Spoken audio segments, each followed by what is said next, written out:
Bom, eu advogo desde 1998, né? Desde o meio de 98, na área trabalhista principalmente, e dou aula de trabalho desde 2001. Fiz meu pós-doutorado na Faculdade de Direito Largo São Francisco, Departamento de Trabalho, e meu mestrado e doutorado na Educação da UFSCar, voltado à formação jurídica e o direito do trabalho. Então, sempre fui relacionado, né, a pensar o trabalho e pensar o direito do trabalho. E isso dá a experiência, tanto na questão de você fazer análise crítica a respeito do sistema do trabalho no Brasil e o direito do trabalho, e também a questão da atuação prática. Então, isso é muito importante. E atualmente eu faço parte de uma comissão da OAB São Paulo, que é a comissão, eu sou vice-presidente da comissão da OAB São Paulo de relacionamento com o Tribunal Regional do Trabalho da 15ª Região, TRT-15.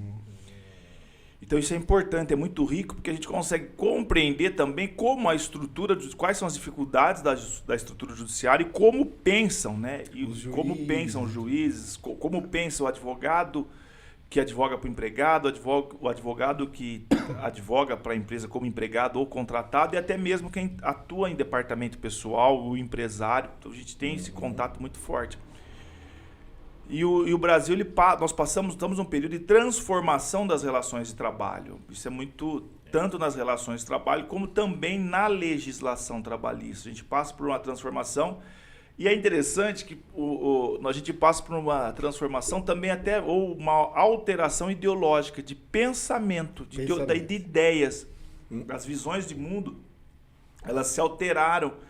A gente pegar o Supremo Tribunal Federal, como ele julga a questão trabalhista hoje, como ele julgava há 8, 9 anos, os tribunais do trabalho, o TST, o TRT, em algumas questões a gente tem mudança de posicionamento.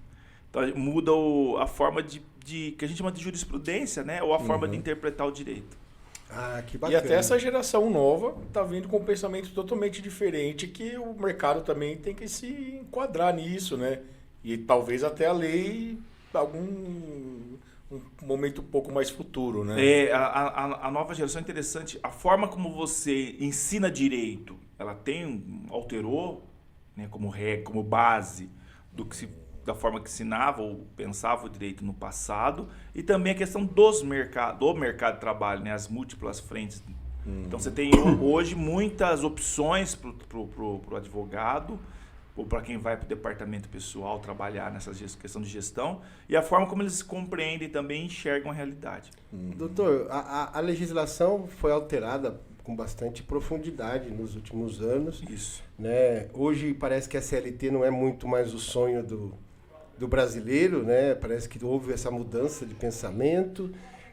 O doutor acha que a legislação, mesmo com essas mudanças todas, ela não está atrasada em relação ao que o mercado hoje proporciona de trabalho, as relações novas? Ela está abrangendo essas novidades todas? Tá. A CLT é de 1943, 1º de maio de 43. Nesse período ela sofreu múltiplas alterações. Artigos que foram revogados, artigos que foram acrescentados. Em 2017, nós tivemos o que foi denominado reforma trabalhista, uma alteração significante. Mas o que nós temos hoje são realidades. É que a gente vive uma região até privilegiada. As relações de trabalho, são diferentes, que você tem muita relação de trabalho que não é de emprego. Sim. O cidadão trabalha, ele precisa do trabalho, mas ele não é empregado. Então, não se aplica as normas, não se aplicam, né, as regras da CLT. Mas nós temos as relações também, principalmente nos locais regiões mais pobres, em que a relação de emprego ela é forte, ela é necessária, e aí você precisa das regras de proteção. Então hoje a gente tem essa questão.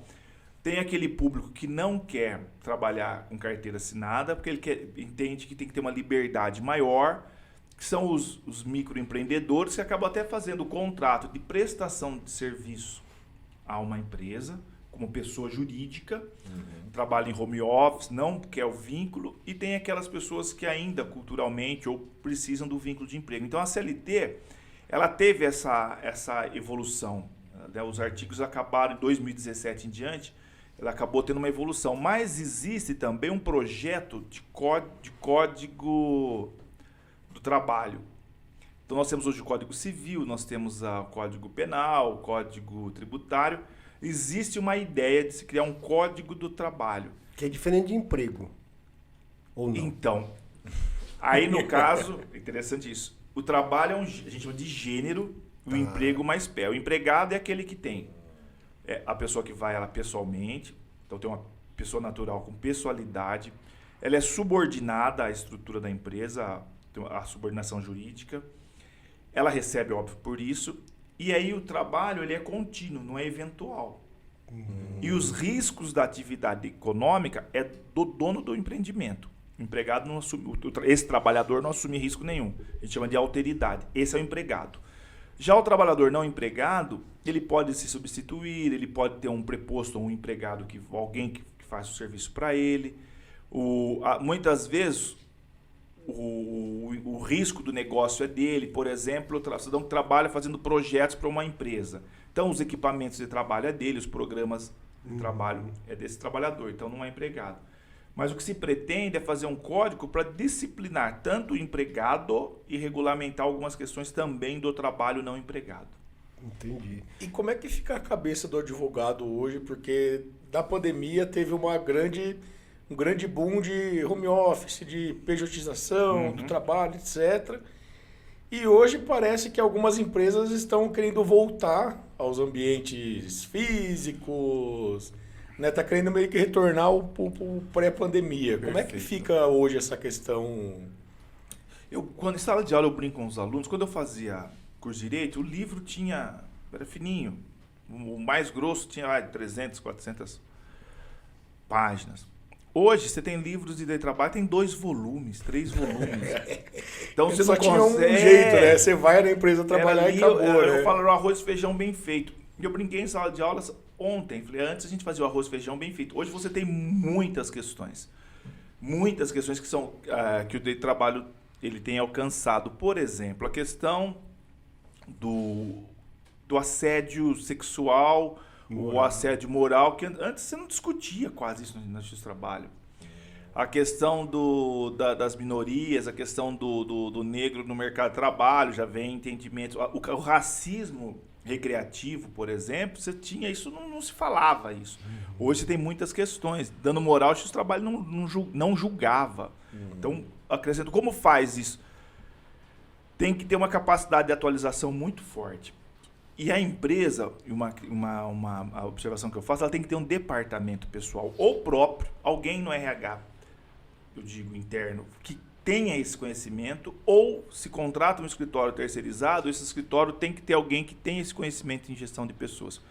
Eu acredito que o trabalho que nunca vai faltar no Brasil é quem trabalha em departamento pessoal, porque sempre nós vamos precisar aí fazer a intermediação dos conflitos, né? A questão de férias, o empregado quer férias numa época, mas a empresa não pode conceder as férias. Você tem sempre é conflituosa essa relação. É uma relação de conflito. É uma relação de conflito. Tem que ser uma pessoa física, né, para estar lá. Né? Isso. Uma inteligência artificial ainda vai ser difícil fazer esse conflito. Porque é muito interessante. Às vezes são conflitos, o cidadão não quer mais trabalhar. Hoje eu tenho um cliente, o empregado não quer mais trabalhar. Mas ele não quer se demitir, não quer pedir a conta. A empresa não quer dispensá-lo. E aí você tem se o empregado começa a ser insubordinado, ele pode ter justa causa. Pode ser dispensado por justa causa. Mas a empresa tem que ter a prova dele. Então, olha como uma relação. Então, a minha orientação é que dispensa o empregado, você vai ter menos prejuízo.